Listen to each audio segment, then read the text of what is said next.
A jaunty hat, imagine that. Chapeau du soleil. But not for today, throw it away. Because in the growing battle storm, an iron hat is much better form.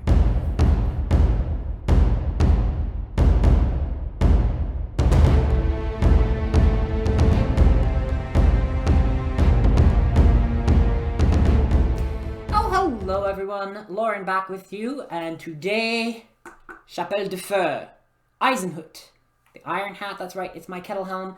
We saw a little bit of this in the Warhammer video. We talked about how the Warhammer grips into the curved surface, which normally deflects. So let's just have a little quick look at this helm.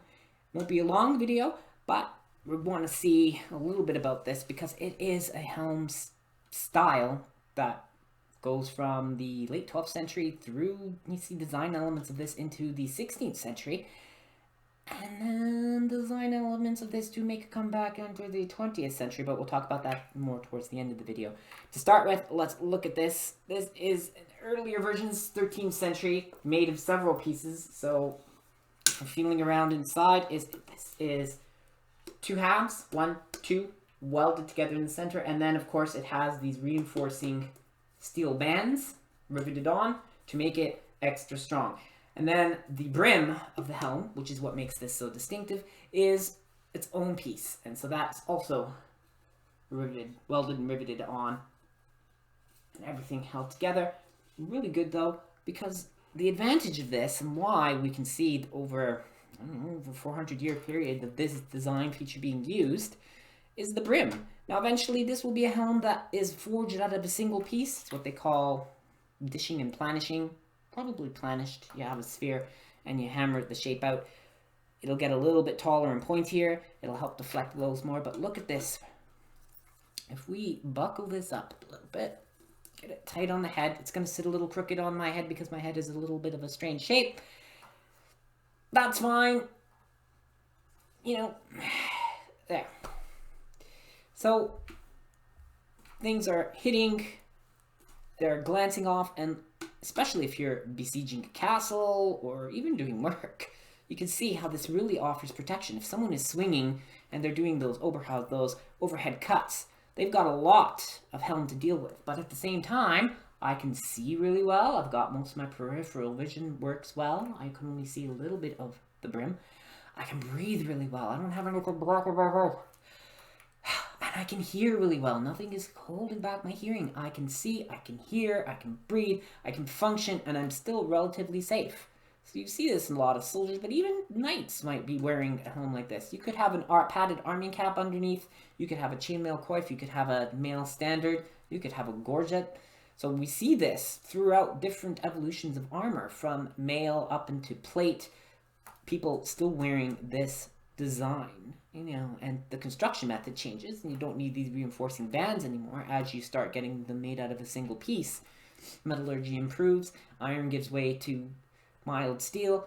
Suddenly you've got all sorts of really great things. But there are even versions with a much lower brim and little eye holes. But this is the most common version that you would see. A wide variety of people would use, you know, guards on guard duty, fighting in a battle, laying siege to a castle. But the interesting thing is that this design comes back. That's right, it goes away, but we see it again in the 20th century. That's right, World War I, we get the British using their helms, which look like this. Their helmets have a brims on them. We even have pictures of, and early film footage, construction workers wearing hats just like this.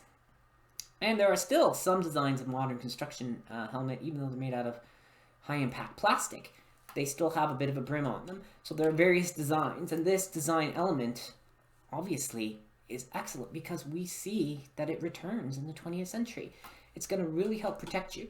So if you're doing games, video games, this is a good helmet to have. Movies, you can see the actor's face. Oh, what an excellent thing to wear. I need to wear a helm, but I need to be able to breathe and talk and deliver my lines, and I need the audience to see my face. Oh no! Oh, I can just wear this. There we go.